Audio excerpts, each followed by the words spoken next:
In my 70s, I realized a simple truth. The older you get, the more often children look at you as if you are an annoying misunderstanding. My name is Eunice Frost. I am 68 years old, and I have spent my entire life working as a primary school teacher in a small school in the town of Hayes. I taught children to read and write for 37 years before retiring. Today, I was driving my old Ford to my eldest son Norris's house, and my heart was beating faster than usual. It was my grandson Aiden's birthday. He was turning 14, and the whole family was getting together for the first time in months. When I pulled up to Norris's two-story house in the suburbs of Hayes, the street was already lined with cars. Pulling over to the curb, I smoothed a gray strand of hair that had escaped from my bun and looked at my reflection in the rearview mirror. The wrinkles around my eyes had deepened, but my eyes were still the same blue as my late husband Lawrence's. He had died 5 years ago, and since then our children had treated me differently, with the indulgent care reserved for helpless old people. I took a neatly wrapped gift from the passenger seat, a kit for building a radio-controlled airplane. Aiden had always been interested in technology. "Grandma's here!" someone shouted as I climbed the steps to the porch. The door swung open and my grandson Aiden appeared on the threshold, a lanky teenager with freckles and a smile so much like my Lawrence's. "Hi, Grandma." He hugged me, but somewhat awkwardly, as if performing a mandatory ritual. I understand that at 14, hugging your grandmother in front of your friends isn't very cool. "Happy birthday, dear," I said, handing him his present. "Don't open it right away, let it be a surprise." In the hallway, I was greeted by my eldest son, Norris, a tall man of 46 with graying temples and a perpetually preoccupied expression. He worked as a manager at an insurance company and always viewed life through the prism of risk and reward. "Mom, you're half an hour late," he said instead of greeting me, glancing at his watch. "We were about to start without you." "There was traffic on the main road," I lied. In reality, I had simply spent a long time deciding what to wear. "Everyone's here." Norris took me by the elbow and led me into the living room, where voices were buzzing and music was playing. Norris and his wife Audrey's living room was spacious and immaculately decorated, like a picture in a magazine.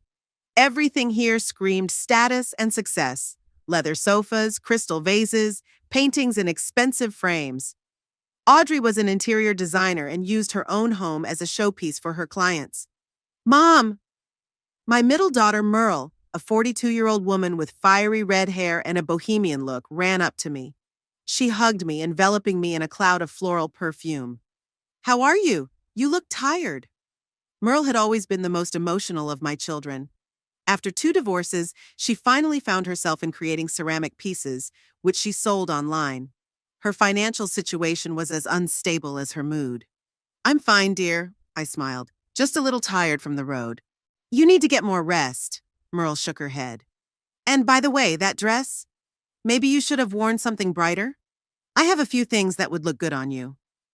I looked down at my dark blue dress with a white collar. Classic never goes out of style, but Merle thought my style was boring.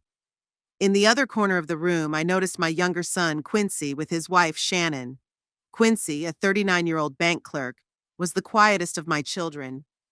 Shannon, on the other hand, had a strong personality and, as far as I could tell, was completely in control of their family life. "Eunice!" Shannon waved at me but didn't move. She never called me mom or mother-in-law, only by my first name, as if we were just acquaintances. I walked over to greet them. Quincy hugged me, but Shannon just gave me a curt nod. "How are you, kids?" I asked. "How are my granddaughters?" "Tanner and Paisley are out with the other kids," Quincy replied, adjusting his glasses. "They're fine. Tanner won the school math competition." "And Paisley is having trouble with English," Shannon added with a hint of irritation. "Her teacher says she's not trying hard enough." "I could help her," I offered. "After all, I've been teaching my whole life." "We hired a tutor," Shannon cut me off. "Teaching methods have changed a lot since you were teaching, Eunice." I felt a twinge of hurt but said nothing. Arguing with Shannon was pointless. Looking around the room, I noticed the tension in the air. Norris kept checking his phone with a worried look on his face. Merle nervously fiddled with the bracelet on her wrist. Quincy looked depressed, and Shannon looked irritated. Something was going on in my family, something they weren't telling me about. Audrey, a slender blonde with flawless makeup and a cold smile, approached the table laden with appetizers. Eunice, it's good to see you, she said, not looking me in the eye. I hope you didn't bring cake. I ordered a special gluten-free, sugar-free dessert. Kids eat so much junk food these days. No, I just brought a present for Aiden, I replied. But I can help in the kitchen if you need it. Oh, don't bother, Audrey quickly objected. I've got everything under control. I walked over to the sofa and sat down next to Aiden, who was already unwrapping my present. Wow, he exclaimed when he saw the airplane model kit. That's cool, Grandma. Thank you. His sincere joy warmed my heart. I wanted to ask him about school and his friends, but at that moment Norris and Audrey approached us. Aiden, put your present down for now, Norris said. We're about to cut the cake, and then you can open all your presents. But Dad, it's an airplane you can build yourself, Aiden protested. I said put it away, Norris repeated in a tone that brooked no argument. I noticed how sad my grandson's face looked and couldn't help myself. Norris, the boy just wanted to look at his present. What's wrong with that? Norris looked at me with obvious irritation. Mom, we have rules in this house. Please don't undermine my authority in front of my son. I didn't mean to. Let's not spoil the holiday, Audrey interjected with a forced smile. Eunice, maybe you can help set the table? The children want to play a board game before cake. I got up and followed Audrey into the kitchen, feeling Aiden's gaze on me. My grandson put the airplane back in the box with a look on his face as if he had just been forbidden to have fun. In the kitchen, Audrey began arranging canapes on a platter, clearly not needing my help. What's going on? I asked bluntly. I feel like something's wrong. Audrey froze for a moment, then sighed. It's nothing, Eunice. Norris is just having a rough time at work, and your comments are only making things worse. What comments?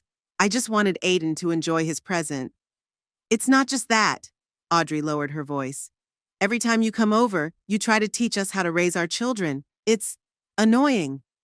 I felt myself blushing with hurt and indignation. I'm not teaching anyone. I just want to be involved in my grandchildren's lives. Participating is one thing, interfering is quite another, Audrey snapped, returning to her canapes. At that moment, Merle entered the kitchen. What are you whispering about? She asked, looking at us suspiciously. Nothing in particular, Audrey replied, just discussing the menu. Mom, Merle turned to me, could you take a look at the lawnmower in the garage? Norris says it's making a strange noise, and you always knew about these things, just like Dad. In the garage? Right now? I asked in surprise. Isn't it better to celebrate Aiden's birthday first? It'll only take 5 minutes, Merle insisted. And the kids want to play Monopoly before cake, you'll just be bored. Something in her voice sounded fake, but I decided not to argue. Maybe my kids really did want to discuss something without me. Okay, show me where the lawnmower is. Merle led me through the house to the garage door with obvious relief. On the way, I noticed her exchange glances with Quincy, who was standing at the entrance to the living room. Norris's garage was spacious and perfectly organized, like everything else in his house. The lawnmower stood against the far wall. There, Merle pointed to it. Norris says it makes a strange noise when he starts it. Let's take a look. I leaned toward the lawnmower, although I knew almost nothing about modern technology. Lawrence was the handyman in the family, not me. Thanks, Mom, Merle said suddenly and quickly headed for the door. Wait, aren't you going to show me what the problem is? I asked in surprise. Norris will explain later, she said over her shoulder and slipped out the door. I heard the lock click and froze in confusion. A second later, it dawned on me. I was locked in. I rushed to the door and jiggled the handle, but the door wouldn't budge. Merle, I called. What's going on? Open the door. Sorry, Mom. My daughter's muffled voice reached me. We need to discuss something without you. We'll let you out in an hour, I promise. What? Are you kidding? I couldn't believe my ears. Open the door immediately. Mom! I now heard Norris's voice. Please don't make a scene. There's a chair you can sit on. We want to talk about some family matters. And to be honest, your advice isn't going to help right now. It's nothing personal, Mom, added Quincy's voice. Just sit quietly and don't disturb us, okay? I stood frozen in the middle of the garage. My own children had locked me out like a naughty child so I wouldn't disturb them. My eyes stung with tears of hurt and anger. Why were they doing this to me? What had I done? Grandma? A soft voice suddenly came from the other side of the door. It was Paisley, my youngest granddaughter. Are you okay? Yes, dear, I replied, trying to sound calm. Don't worry about me. Paisley, go inside. Shannon's sharp voice rang out, and I heard the girl run away. I slowly sank down onto a chair in the corner of the garage. My children, whom I had raised with love and care, had decided that I was not worthy of being present at a family council, that I was just a nuisance that needed to be gotten rid of. Sitting in the dim light of the garage, I remembered how Lawrence loved to tinker here when we came to Norris's house. He was a handy man, he could fix anything. And then it dawned on me. Lawrence, the garage, the secret door. I stood up and looked around with renewed interest. If memory served me right, there should be a passageway somewhere here that Lawrence had made many years ago when Aiden was just a baby. A passageway our children didn't know about. A passageway leading straight to the kitchen utility room. I stood in the middle of the garage, peering into the dim light and remembering Lawrence's words. The first wave of resentment had already subsided, giving way to cold determination. If my children thought they could just lock me out and continue having fun, they didn't know their mother very well. The secret door. It had to be here somewhere. I remembered clearly how Lawrence had shown it to me many years ago. I walked along the garage wall, feeling every inch of the surface. The lighting here left much to be desired. There was only one dim light bulb on the ceiling, but I remembered that the passage was behind a large wooden tool cabinet. Lawrence had made it when Aiden was about 5 years old. Eunice, he said back then, smiling slyly, children always need a miracle at Christmas. And for a miracle, you need Santa, who quietly puts presents under the tree. The cabinet was still in the same place, only now it was covered with bicycle helmets and jackets. I walked over to it and gently pulled on the edge. The cabinet was surprisingly light and slid aside almost effortlessly. Behind it was a small door painted the same gray color as the garage wall. If you didn't know where to look, you would never notice it. My heart began to beat faster. I knelt down in front of the door and felt for a small latch. Despite its age, it gave way easily. The door opened silently. Lawrence always made sure the hinges were well oiled. In front of me was a dark, narrow passageway. The tunnel leads straight to the kitchen pantry, Lawrence had once explained. I persuaded Norris to do a little remodeling when they first bought the house. I said the pantry would be more convenient if we added an extra shelf for storing canned goods, and I knocked through the wall from the garage myself. Lawrence was an incorrigible romantic.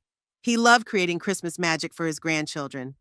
Every year, he would sneak through this tunnel to put presents under the tree while everyone was asleep. I crawled into the tunnel, which was narrower than I remembered. Apparently, I had gotten a little wider over the years, and I was no longer young enough to crawl through narrow passages. But my resentment gave me strength. I moved slowly and carefully so as not to make any noise. The last thing I wanted was to be discovered in the middle of this crawl space. It would be a complete embarrassment. The tunnel was short, only a few meters long. At the end, I could see another small door. I crawled up to it and listened. Silence. That meant there was no one in the utility room. I pushed the door cautiously, and it opened. The utility room was a small room filled with shelves of kitchen utensils and canned food. The only light came through a narrow crack under the door leading to the kitchen. I climbed out of the tunnel, quietly closed the door behind me, and dusted off my dress. Then I crept up to the door and pressed my ear against it. I could hear voices coming from the kitchen. I recognized Audrey and Shannon. They were discussing something, clattering with dishes. "Are you sure she'll be comfortable there?" Shannon asked. "She's not a young girl after all." "There's a chair, and it's not for long," Audrey replied. "We need to discuss this today, while we're all together. You know Eunice. She'll start giving us advice as if we were still children." "Quincy is worried." Shannon's voice became quieter. "He says it's cruel. Remind your husband that we're talking about his mother's well-being. We're not the first to deal with these issues with elderly parents." I frowned. What were they talking about? What best interests? "Mommy!" A child's voice rang out. When are we going to cut the cake? I want cake. Wait, Tanner, Shannon replied. The adults need to talk first. Where's Grandma? The girl asked. Grandma's busy, Shannon replied sharply. Go play with the other kids. I heard the kitchen door open and close behind the wall. The voices fell silent. I carefully opened the utility room door a few inches and peeked out. The kitchen was empty. It was the perfect time to get out of there and figure out what was going on. But instead of going out and causing a scene, I decided to do something else. What if I used this situation to find out what my kids really wanted to talk about? Why were they trying so hard to keep me out of the conversation? I left the utility room and tiptoed across the kitchen. I knew my way around Norris's house well, and knew that from the kitchen you could walk unnoticed into a small hallway leading to the guest bathroom. From there, you could hear everything that was going on in the living room. Sliding into the hallway, I stopped at the bathroom door and listened. I could hear my children's muffled voices coming from the living room. I don't understand why we can't discuss this normally with Mom, said Quincy. Locking her in the garage is going too far. Because she'll throw a fit like she did last time I suggested she hire a housekeeper, Norris replied. She's stubborn and doesn't want to admit that she can't manage on her own anymore. Come on, Merle interjected. Mom is perfectly sane and doing just fine. She's just lonely in that big house. Lonely? Norris snorted. Have you seen her heating bills? She heats the whole house just because she refuses to move to a smaller apartment. It's not practical. That house is all she has left of Dad, Merle said quietly. You know how much she cherishes her memories. Memories can be kept in photo albums, Norris snapped. And money is better spent on a decent old age than on heating empty rooms. I pressed my hand to my mouth. So that's what they wanted to talk about. Me moving out of the house where I had lived all my life with Lawrence, where my children had grown up.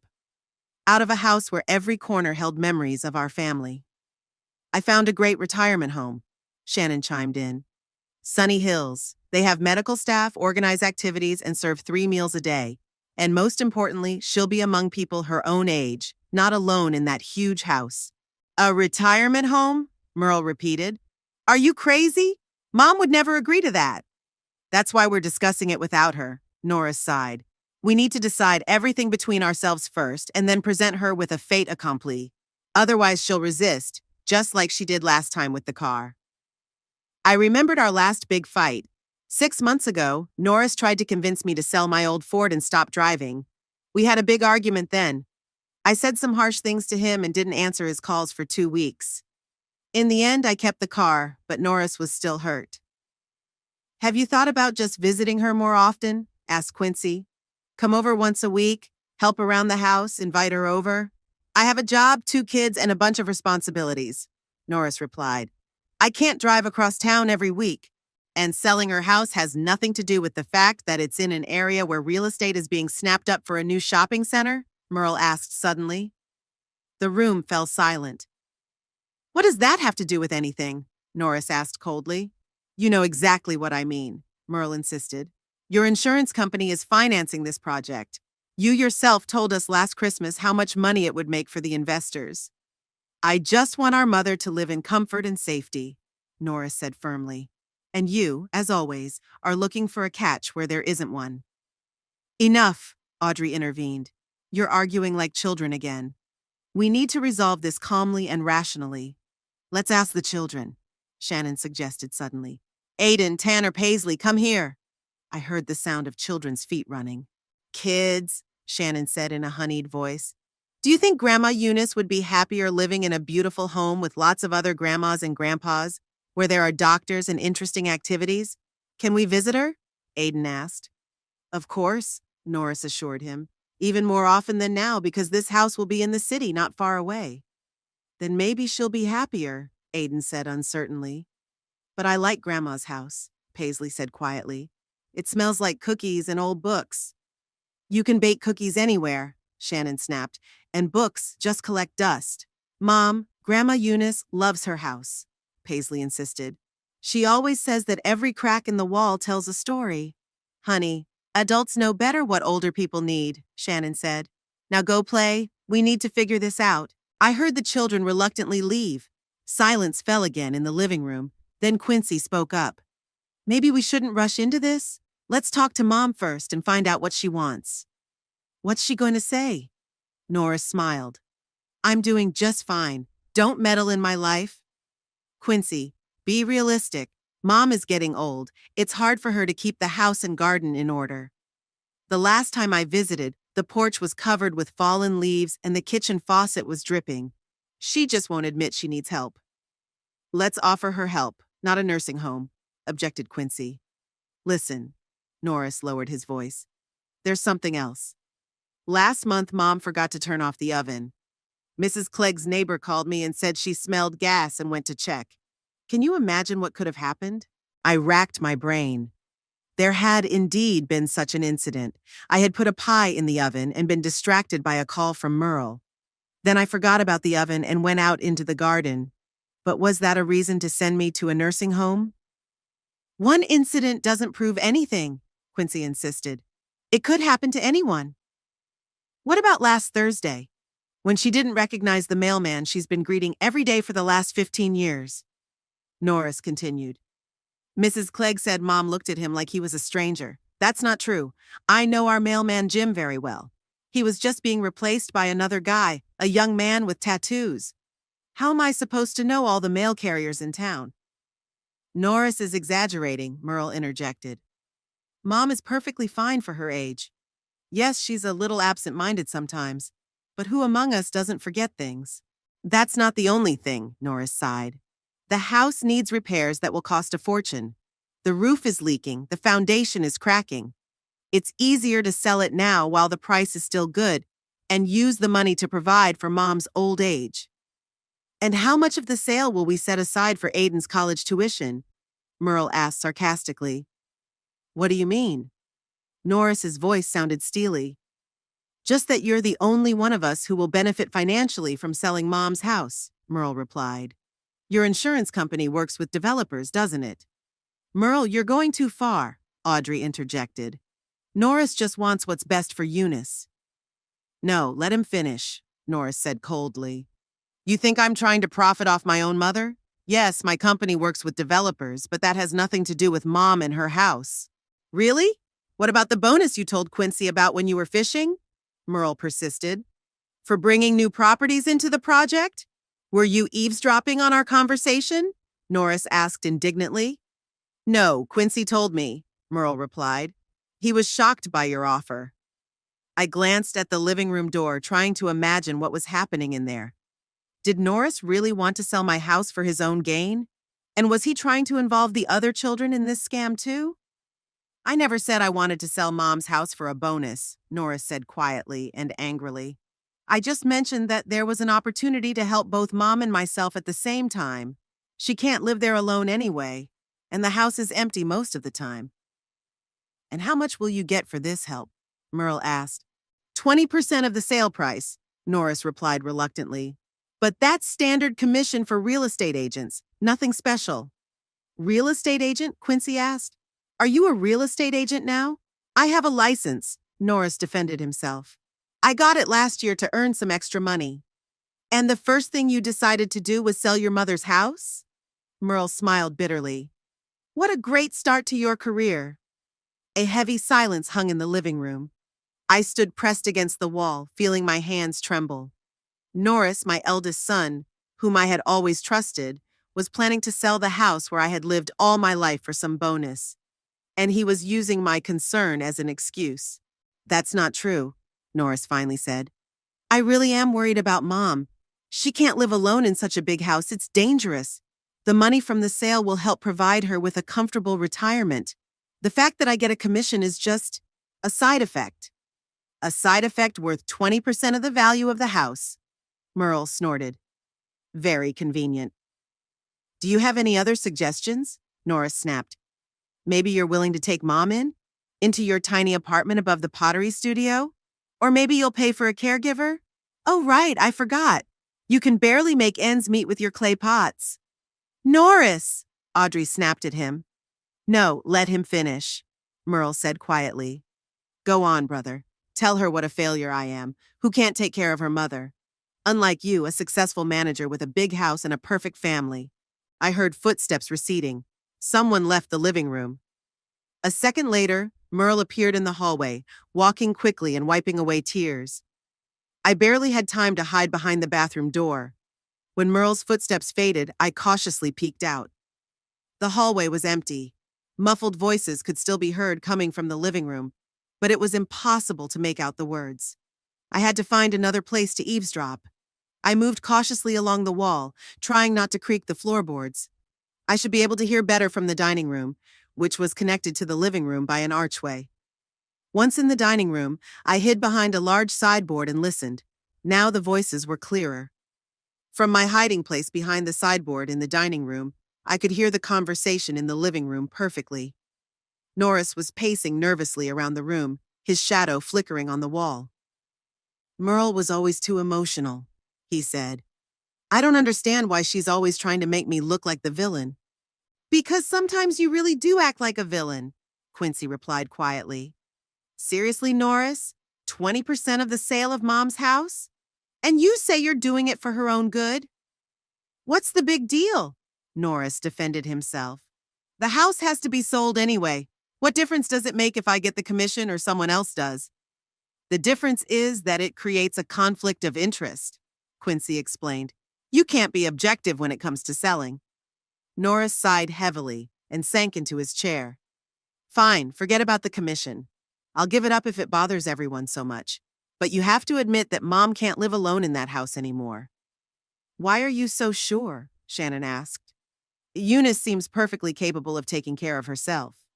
Because, Norris faltered, then continued more quietly. "Because I need that money. I need it badly." The room fell silent. "Are you in debt?" Quincy finally asked.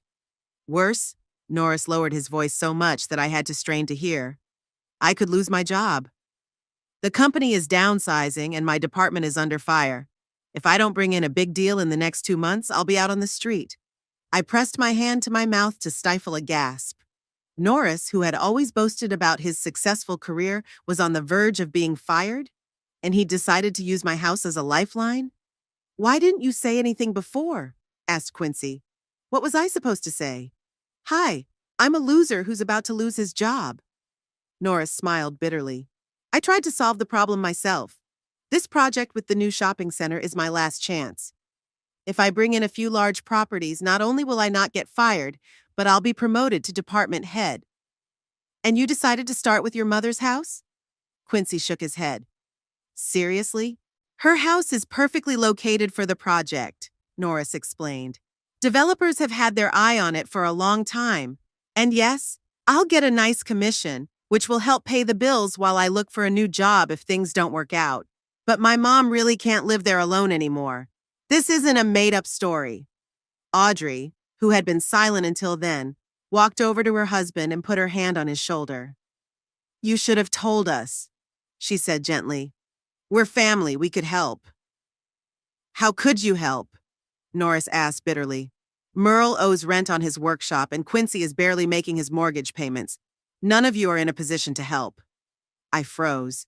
So Merle was having financial problems? She never mentioned it in our conversations. On the contrary, she always assured me that her business was going well. "How do you know about my debts?" Merle was standing in the living room doorway. She had come back and, judging by the sound of things, had heard enough. "You're not the only one who knows how to gather information," Norris replied wearily. "I saw the debt notice in your bag when you came for Thanksgiving." Merle blushed and crossed her arms over her chest. "You were looking through my things?" "It fell out when you were looking for your keys," Norris explained. "I just picked up the paper and couldn't help noticing the amount." $4,000 for rent? Seriously, Merle? How long have you been behind?" 3 months, Merle replied quietly. "But I made an arrangement with the landlord to pay it off. I'm getting a big order from a gallery downtown soon, and I'll pay it all back." "And you didn't say anything," Norris shook his head. "And you accuse me of not sharing my problems." "That's different," Merle argued. "I'm not trying to sell my mother's house to solve my problems." "No, you just periodically borrow money from her for materials and never pay it back," Norris retorted. Merle clenched her fists. I was going to pay it all back as soon as I got paid for the order. Sure, Norris said skeptically. Just like last time, and the time before that. I bit my lip. It was true that Merle often asked me for small amounts of money until payday, but I never thought much of it. It was important to me that she was doing what she loved. I didn't know her financial situation was so serious. Enough, Quincy interrupted. We're getting off topic. We were talking about Mom and her house. Yes, let's get back to Mom, Norris agreed. The fact remains that she can't live alone in that huge house. We all understand that. The only question is how to convince her to move. Why not suggest she rent out the house? Quincy asked suddenly. She could move into a smaller apartment and live off the rental income. Can you imagine what would happen to the house after the tenants moved out? Norris frowned. Mom would be horrified. And who would deal with all the rental issues? Finding tenants, screening them, dealing with repairs? You? I could, Quincy said quietly. Out of the question, Shannon replied sharply. You don't have time for that. You're barely managing your job and family as it is. Quincy glanced quickly at his wife and fell silent. I noticed him clench his jaw, but he didn't argue. Shannon always had power over him that I didn't understand. Sunny Hills is the best option, Shannon continued. I've checked it out. The conditions are very good, there's medical staff, and they organize excursions and activities. Eunice won't be bored. Sounds like a prison with amenities, Merle muttered. You're exaggerating, Shannon dismissed her. Many elderly people live there and are very happy. Mom isn't many elderly people, Merle objected. She's an independent, active woman who has lived in her own home her entire life. How do you imagine her in a nursing home? In a retirement community, Shannon corrected. They're different things. Even if it's a 5-star hotel, Merle snorted. Mom will be miserable away from her home. I felt grateful to Merle for saying that. She was the only one who truly understood how much our old house meant to me. This isn't about happiness, it's about safety, Norris objected. What if she falls and can't call for help, or forgets to turn off the gas, or gets lost on her way to the store? You're describing a very sick person, Merle shook her head. Mom is perfectly fine for her age. Right now, yes, Norris agreed. But what about in a year, in 2 years? It's better to decide now, while she's still able to adapt to new circumstances. At that moment, the living room door opened and Audrey entered with a tray of snacks. The kids are hungry, she said. Maybe we should take a break from this discussion. It is Aiden's birthday after all. Right, Norris rubbed his temples. Let's get back to this later. By the way, has anyone checked on Mom in the garage? I'm feeling uneasy. I completely forgot that I was supposed to be locked in the garage. What if someone goes to check on me and I'm not there? I'll check, Shannon volunteered. I could use some fresh air. All this talking is making me tired. She headed for the door, and I realized I had to get back to the garage quickly. But how could I do it without being noticed? I didn't have time to sneak through the secret passage in the utility room. Luckily, Shannon stopped Audrey. Where's the cake? The kids are tired of waiting. It's in the fridge, Audrey replied. But I wanted to serve it later, after the main course. The kids are hungry now, Shannon insisted. Especially Tanner. You know how difficult she is when she's hungry. Audrey sighed. Fine, I'll get the cake. But first we need to light the candles and get everyone together.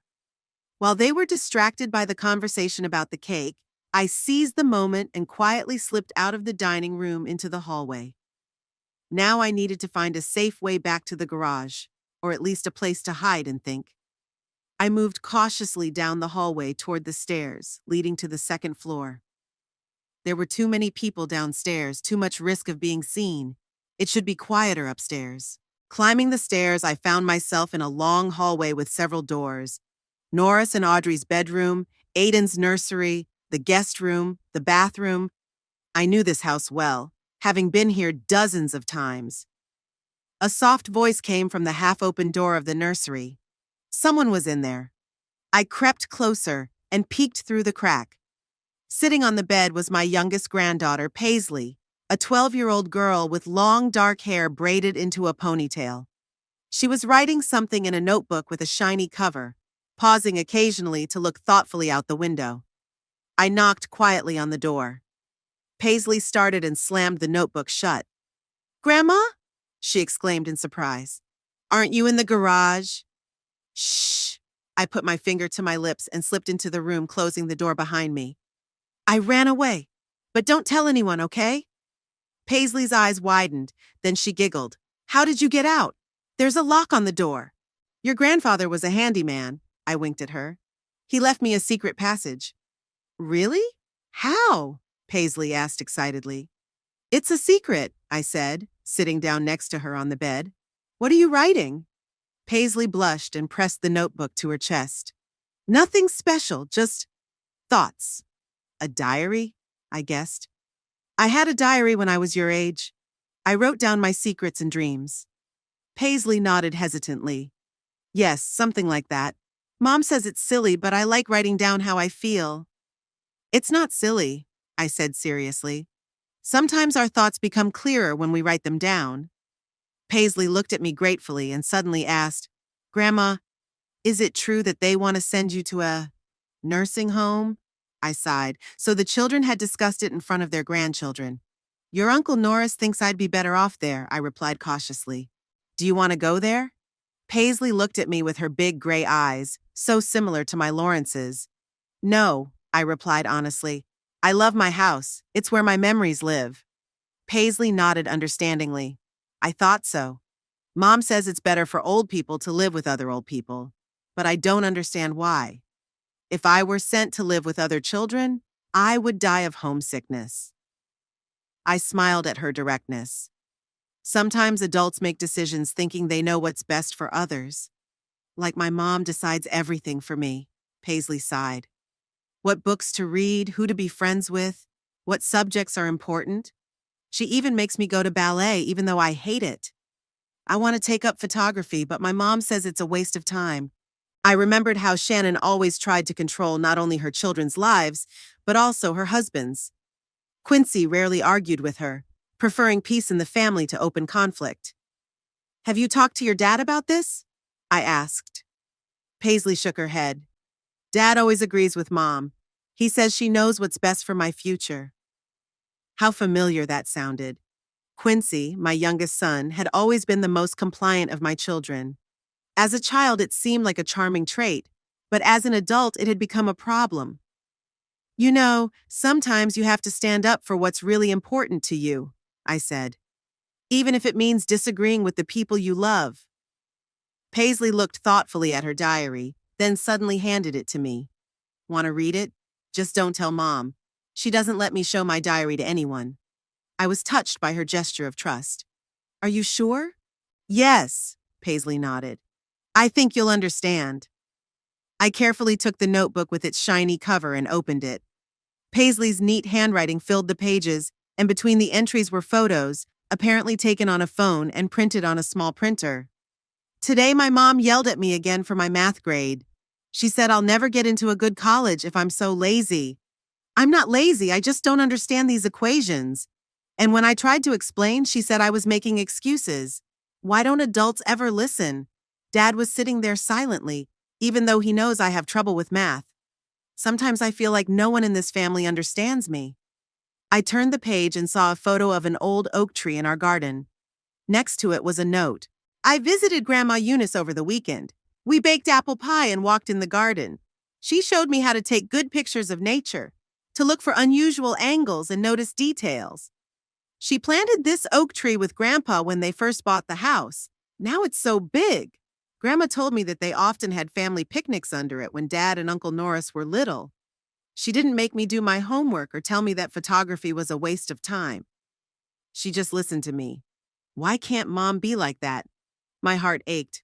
I had no idea that our weekends meant so much to Paisley. The next entry was very recent, dated yesterday. Tomorrow is Aiden's birthday. We're all going to Uncle Norris's house. Grandma Eunice will be there too. I hope Mom doesn't talk about my grades in ballet all the time. I want to show Grandma my new photos. She's the only one who really looks at them instead of just nodding absent-mindedly. Sometimes I feel like Grandma is the only person who sees the real me, not the girl everyone wants me to be. I closed the diary, feeling a lump rise in my throat. My little granddaughter felt just as misunderstood as I did. We were both surrounded by people who thought they knew what was best for us without asking our opinion. Thank you for sharing that with me, I said quietly, handing the diary back to Paisley. You don't think it's silly, do you? She asked uncertainly. No, sweetie, I said, hugging her shoulders. Your feelings are never silly. And you know what? You're a very talented photographer. I saw your pictures in your diary. You have a real gift for seeing beauty in ordinary things.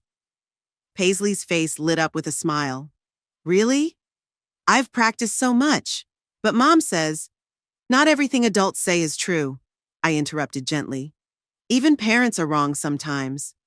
Like you in the nursing home? Paisley remarked perceptively. Exactly, I nodded. Your Uncle Norris thinks he knows what's best for me. But only I can decide where I live. What are you going to do? Paisley asked. I thought about it. What could I do? Openly rebel against the children's plans? Make a scene? Or silently accept their decision? I don't know yet, I replied honestly, but I'll think of something. At that moment, Shannon's voice came from downstairs. Paisley, come down. Let's cut the cake. Coming, Mom, Paisley shouted, then turned to me and whispered, What about you? You need to go back to the garage. I nodded. Don't worry about me. I have a plan. Just don't tell anyone I got out, okay? It's our secret. I'll go back to the garage through the secret passage and no one will know. Go enjoy the party. And remember, your photos are beautiful no matter what Mom says. Paisley hugged me and quickly slipped out of the room. I went to the window and looked outside. Aiden's room overlooked the backyard where there was a small garden.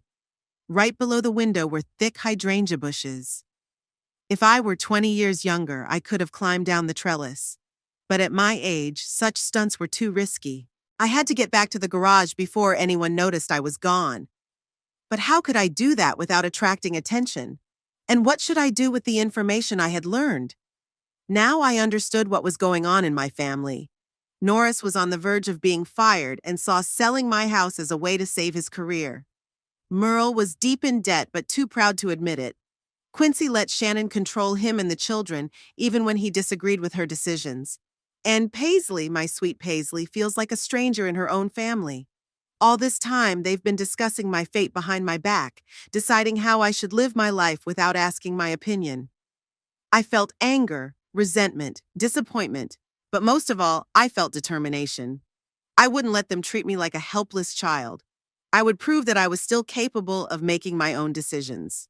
But first, I had to get back to the garage. I quietly left Aiden's room and listened. I could hear voices, laughter, and the clinking of dishes from downstairs. It sounded like everyone had gathered in the dining room for the grand moment with the cake. It was time to make my move. I carefully descended the stairs, trying to stay close to the wall where the steps creaked less. On the first floor, I turned into the hallway leading to the kitchen. From there, I could slip unnoticed into the utility room and return to the garage through a secret passage. The kitchen was empty. Everyone was crowded around the festive table in the dining room. Through the archway, I could see Audrey carrying in the cake with lit candles, and Aiden, surrounded by guests, was getting ready to blow them out. I seized the moment and slipped into the utility room. Closing the door behind me, I felt my way in the dark to the entrance to the secret tunnel. It was where I had left it, behind a shelf with canned goods. Squeezing through the narrow passage, I began my way back to the garage. Thoughts swirled in my head.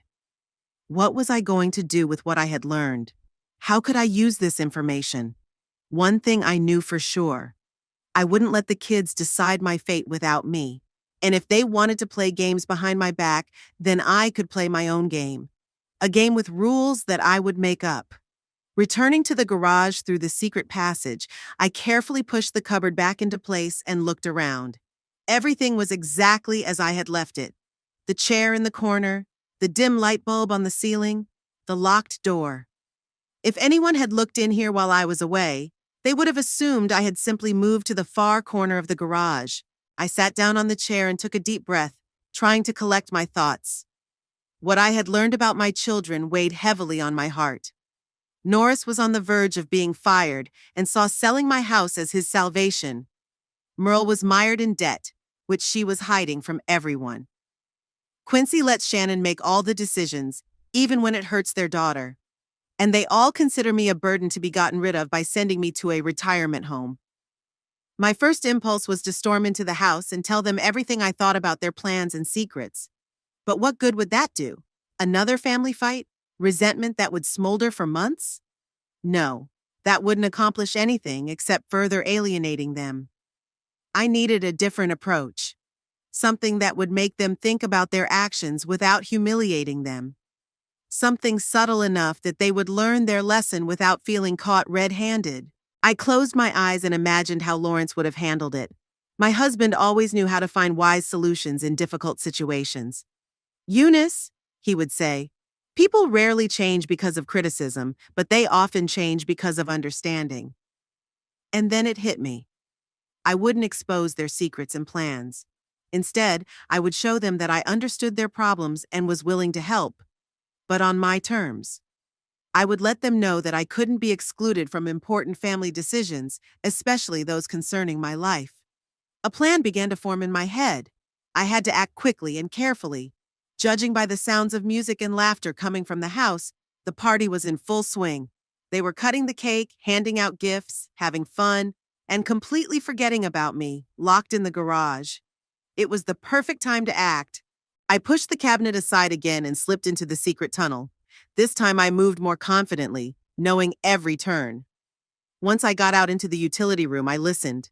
The kitchen was empty. All the guests had gathered in the living room, where music was playing and laughter could be heard. I carefully left the utility room and crept through the kitchen into the hallway. I needed to get to the second floor without attracting attention. Fortunately, the staircase was at the far end of the house, away from the living room. Once upstairs, I headed straight for Norris and Audrey's room. Their bedroom was immaculate, typical of Audrey with her love of order. There was a desk by the window where Norris often worked at home. His documents must be here. I began to carefully sort through the papers on the desk. Most of them were bills, advertising brochures, and notes. But in the top drawer, I found a folder labeled Oak Hill Shopping Center Project. Inside were documents about a new shopping center project, a map of the area with marked properties, and a list of potential sellers. My house was marked with a red circle and the word priority. Next to it was another document, a notice from the insurance company's management. It said that there would be staff cuts and that Norris's department had to show results by the end of the quarter or it would be disbanded. It all matched what I had overheard. I took the documents and put them in an envelope I had prepared in advance. Inside the envelope was a bank statement, a copy of the document I had received last week. It showed the balance of my savings account, a pretty impressive amount that Lawrence and I had been saving our whole lives. I attached a short note to the statement. "Norris, I know about your problems at work and the shopping center project. I also know that you see selling my house as a solution to your problems. But my house is not just a piece of real estate. It's a place that holds memories of your father, your childhood, and our family. If you need money, let's talk about it openly. I can help you with a loan on favorable terms, but I will make my own decisions about my life. Love, Mom." The next item on my plan was Merle's room. When she came to Norris's house, she usually stayed in the small guest bedroom at the end of the hall. I slipped in and saw her things scattered across the bed, typical of Merle, who was never known for her tidiness. On the nightstand was her well-worn leather-bound notebook. I knew that notebook. Merle always carried it with her and jotted down ideas for her pottery in it. I picked up the notebook and, flipping through the pages, found columns of numbers on the last few pages with notes like rent, supplies, and utility bills. The amounts were underlined in red, with question marks and exclamation points next to them. Scribbled in the margins was, "Call the bank about a deferment." I carefully tore these pages out of the book and put them in another envelope. Inside was a business card from my old friend Dorothy, who ran an art gallery in the city center, and a note. "Merle, I know about your financial difficulties. Why didn't you tell me? We're family, and we should help each other in difficult times. I spoke to Dorothy at the Azure Gallery. She saw your work at the craft fair and was very interested. Give her a call. It might solve your studio rent problem. And remember, there's no shame in borrowing money. but there's shame in not paying it back. But I'm always willing to help without asking for anything in return. Just ask. Love, Mom. Now came the hardest part, finding something that belonged to Shannon. Quincy himself wasn't a problem. He just went with the flow, letting his wife make all the decisions. The key to changing the situation was Shannon. I returned to the hallway and listened. The music was still playing, which meant the party was still going on. I had time. Quincy and Shannon usually stayed in the large guest bedroom next to the children's room. I carefully opened the door and slipped inside. Their clothes were lying on the bed, neatly folded. Clearly Shannon's handiwork. On the bedside table, I saw her phone. It was risky. Shannon could grab her phone at any moment. But I didn't need to take it for long. I grabbed the phone and quickly scrolled through the photo gallery. There were lots of pictures of Tanner at various competitions and Olympiads, but almost no photos of Paisley. The few that were there showed the girl in ballet class. She looked unhappy and awkward. I chose one photo of Paisley at a ballet performance and sent it to the printer in Norris's office. I knew his phone and printer were connected wirelessly. Then I found a photo in Shannon's gallery that had been taken a few months ago at a family picnic. It showed Paisley sitting under a tree, photographing the sunset. Her face was focused and inspired. I sent that photo to the printer as well. I put my phone back and hurried to Norris's office to pick up the printouts. As I expected, both photos were there. I took them and returned to Quincy and Shannon's room.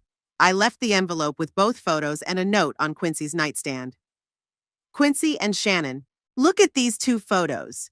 Which one shows Paisley looking happy? Every child is unique and talented in their own way.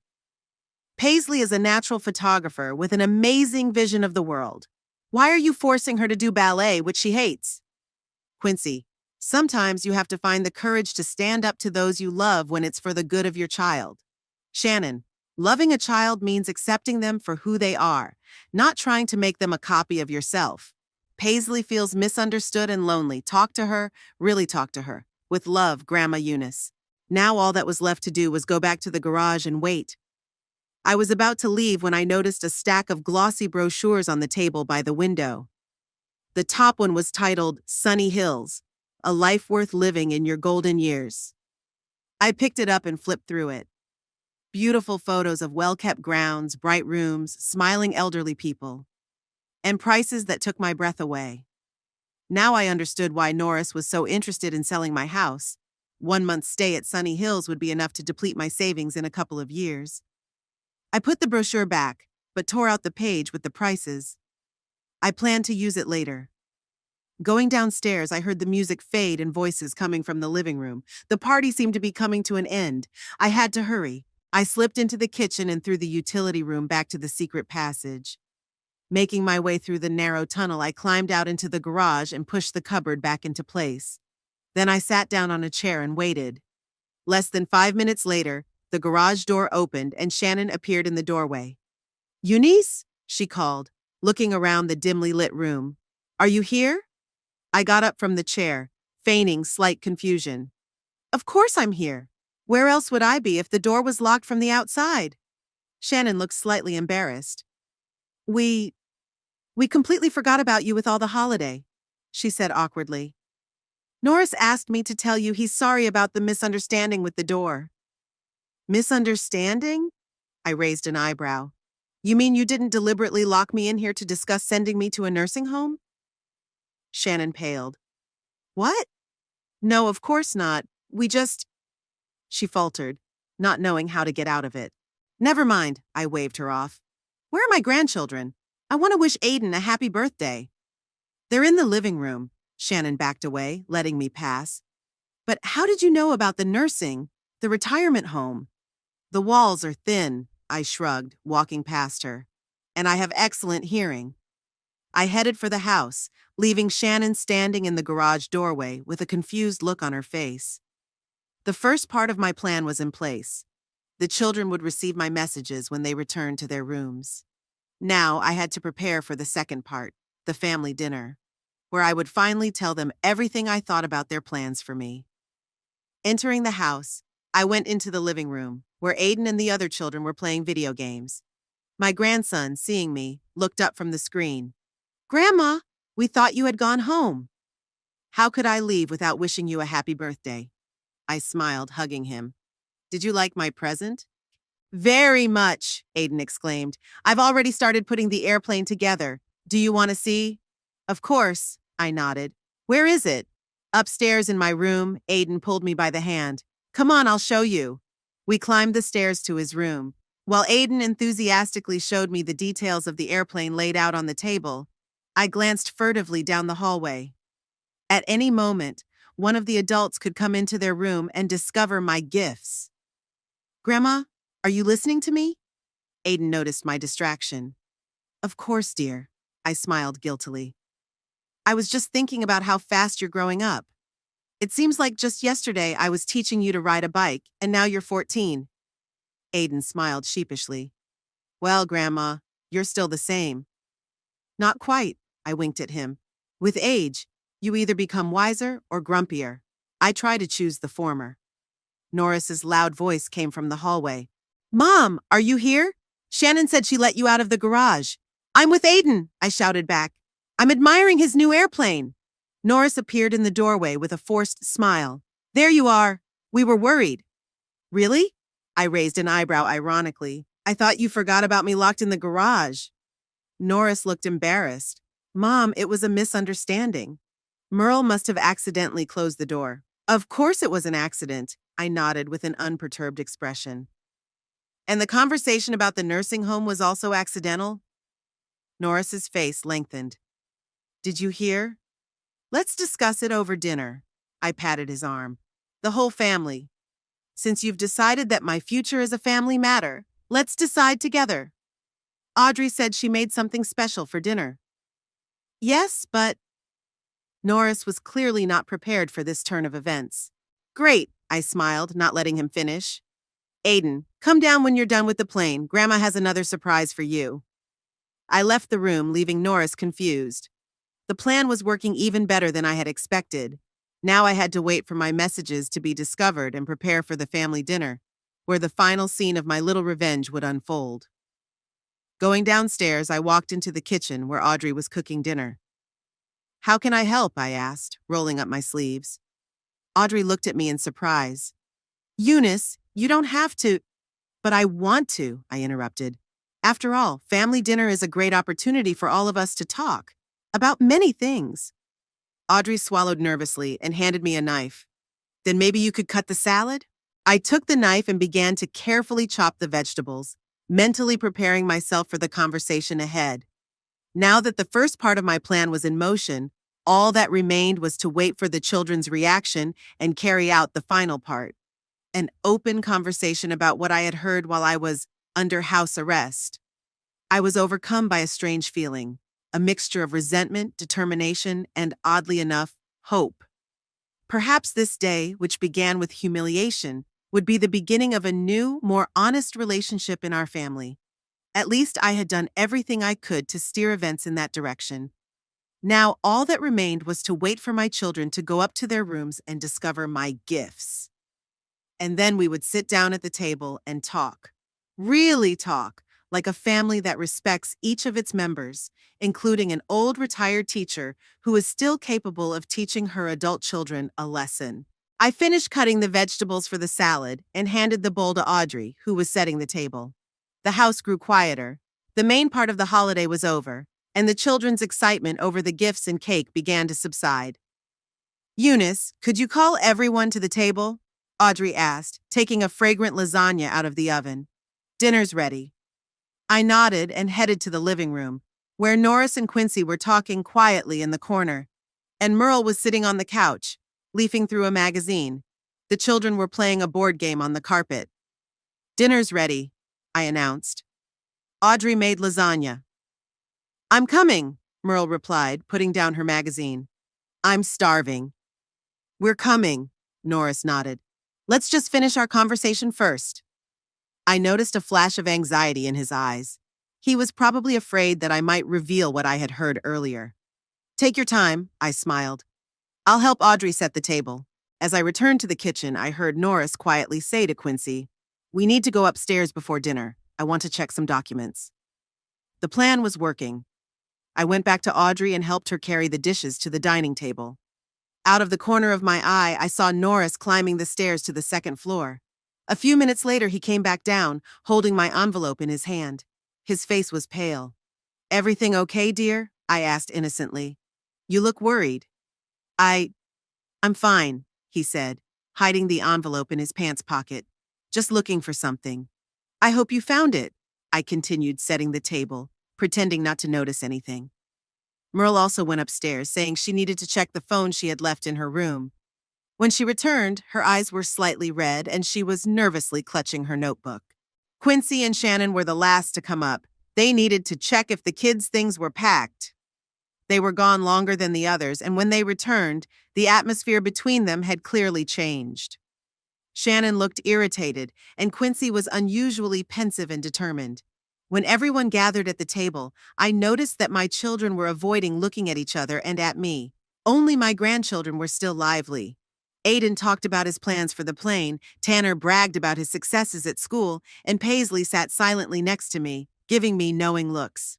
"Delicious lasagna, Audrey," I said, breaking the awkward silence between the adults. "You have to share the recipe." "Thank you, Eunice," Audrey smiled faintly. "It's my mother's old recipe." The conversation at the table was tense and halting.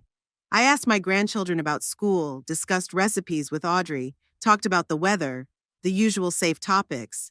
But the tension was building, and I could feel it reaching a boiling point. Finally, when dessert was served and the children excused themselves to return to their games, Norris cleared his throat. "Mom," he said, pulling my envelope out of his pocket, "we need to talk about what you left in our rooms." Everyone at the table froze. Merle clutched her book tighter, Quincy sat up straight, and Shannon pursed her lips. "Yes?" I feigned surprise. "What exactly?" "You know what?" Norris unfolded the envelope and took out my bank statement. "This and the notes you left.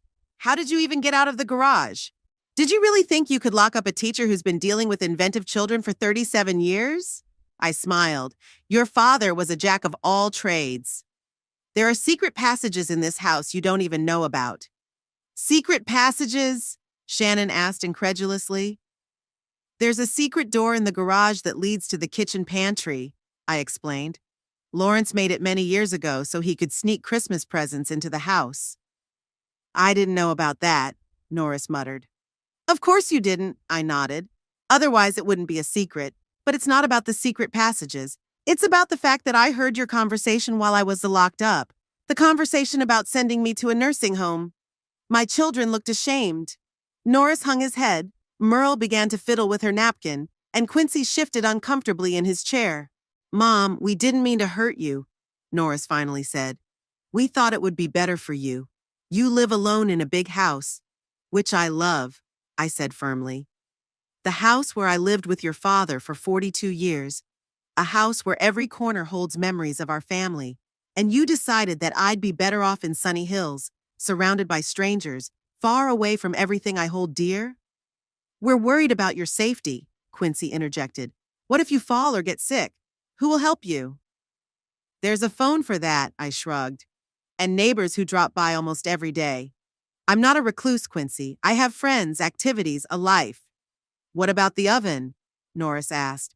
"You forgot to turn off the gas. That's dangerous." "One time in 5 years," I shook my head. "It happens to everyone. Your father once left the iron on all day when you were little, but no one suggested sending him to a nursing home because of that." Norris blushed and looked away. "Norris," I continued more gently, "I know about your problems at work. I know you could lose your job if you don't attract new clients for the shopping center project, and I understand why my house seemed like a convenient solution." "Mom, I didn't mean to use you." Norris looked genuinely upset. "It just happened." "It didn't happen," I shook my head. "You saw an opportunity and decided to take it. But instead of discussing it openly with me, you conspired behind my back." "We knew you'd resist," Merle said quietly. "You've always been stubborn." "Because it's my life," I replied firmly. "And I should be the one making decisions about it, not my children, no matter how well-intentioned they may be." The room fell silent.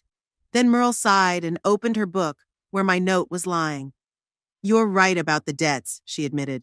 I should have told you. I just, I was ashamed. Sweetheart. I reached out and squeezed her hand. Never be ashamed to ask your family for help. That's what family is for. To support each other. I called your friend Dorothy, Merle said, sniffing slightly. She's really interested in my work. We're meeting on Monday to discuss the exhibition. I'm so happy for you, I smiled. You've always been talented. You just needed a chance to show it to the world. Quincy cleared his throat. Mom, about Paisley, you're right. We really didn't notice her interest in photography. Shannon showed me the pictures Paisley took. They're beautiful. I know, I nodded. She has your view of the world, Quincy. Remember how you loved to draw when you were little? You always asked for paints for your birthday. I remember, Quincy smiled sadly. Then I grew up and decided it wasn't serious. Who told you it wasn't serious? I asked, even though I already knew the answer. Quincy glanced quickly at Shannon, who sat with her back straight and her lips pressed together. I want a stable future for our daughter, she said. Photography is a hobby, not a profession. Annie Leibovitz might disagree with you, I remarked, as would many other successful photographers. Shannon, I understand your desire to provide your children with the best future possible. But sometimes the best future is the one they choose for themselves, following their talents and passions. Shannon didn't respond, but I noticed that her posture had relaxed a little. Anyway, I said, looking around at everyone, I know you're worried about me, and I appreciate that. But I'm not moving to Sunny Hills. I'm staying in my house with my memories and my garden. And if you really want to help, just visit me more often. Bring the kids, call. That's all I need. What about help around the house? Norris asked. Maybe we could hire someone for the heavy stuff, mowing the lawn, for example. That would be nice, I agreed. Although I'm still able to vacuum and cook. And maybe we could set up a schedule, Merle suggested, so that one of us visits you at least once a week. I'd love that, I smiled, especially if you bring the kids. I could help with the computer, Quincy volunteered. Get you better internet, maybe video calls so we can see each other more often. Just don't turn my house into a spaceship, I winked at him. I still prefer paper books to electronic ones. Everyone laughed, and the tension in the air eased noticeably. What about your problems at work? I turned to Norris. How can I help? Norris thought for a moment. You could talk to your neighbors about the project, he suggested. Not to get them to sell their houses, but to reassure them that the changes in the neighborhood won't be a bad thing. The shopping center will bring new jobs and amenities. I'll think about it, I nodded. But no pressure on them, agreed? Agreed. Norris smiled with relief. After dinner, when the children were called to the table for dessert, the atmosphere became noticeably warmer. Paisley sat down next to me and stole a quick squeeze of my hand under the table. Did it work? She whispered. Better than I expected, I replied quietly. We finished dessert, and Audrey offered us coffee. While she was making it in the kitchen, Norris sat down next to me. Mom, I'd like to get back to the conversation we had about the loan you mentioned in your note, he said. It would really help me right now. Of course, I nodded. Come over during the week and we'll discuss all the details. Families should support each other, Norris. Always. When it was time to say goodbye, I hugged each of my children and grandchildren. Even Shannon, who was usually reserved, hugged me back with unexpected warmth. Come visit me next weekend, I suggested, standing in the hallway. We'll have a barbecue in the garden if the weather is nice. We'd love to, replied Quincy. The girls love your garden, and I'll bring my new paintings to show you, added Merle. Maybe you can help me choose the best ones for the exhibition. Sure, I smiled at her. When Quincy, Shannon, and their daughters left, and Merle went to her apartment above the studio, Norris helped me load my things into the car. Mom, he stopped at my old Ford. I'm sorry for everything. I really thought I knew what was best for you without asking what you wanted. We all make mistakes sometimes. I stroked his cheek. Even mothers. Just remember that I'm still capable of making my own decisions. I'll remember, he promised. I got into the car and started the engine. Aiden ran out onto the porch, waving his hand. Bye, Grandma, thanks for the plane. Bye, sweetheart, I waved back. Be a good boy. As I pulled out onto the road, I glanced in the rearview mirror. Norris, Audrey, and Aiden were standing on the porch watching me drive away. They looked different than they had when I arrived that morning. Warmer, closer, more like a family. My little revenge had worked, though it wasn't revenge in the usual sense of the word. I didn't want to humiliate or shame my children. I wanted them to see me, not as a helpless old woman who could be shoved off somewhere, but as a person with her own desires, feelings, and right to choose. And it seemed that they finally saw me. On the way home, I thought about how one day can change relationships that have been built over years. About how often we forget that our parents are not just parents, but first and foremost people with their own hopes, fears, and right to respect. My house greeted me with its usual silence. I turned on the light in the hallway and smiled as I looked at the photos on the wall. Lawrence, the children, the grandchildren, our whole life captured in these pictures. "You would have been proud of me today, Lawrence," I said aloud, looking at my husband's photo. "I didn't make a scene or throw a tantrum. I just made them understand." It seemed to me that his eyes in the photograph were smiling back at me. I went into the kitchen and put the kettle on. It had been a long and eventful day, and I was tired. But it was a good kind of tired. The tiredness that comes after a small but important victory. Sitting at the kitchen table with a cup of tea, I smiled at my thoughts. The best revenge is not revenge at all, but understanding. Understanding that I hoped my children had finally gained today. Understanding that I am still here, still part of their lives, and still capable of teaching them a lesson or two. After all, teaching isn't just a profession. It's a calling that doesn't end with retirement, especially when it comes to your own children, who, as it turns out, still have a thing or two to learn from their mother.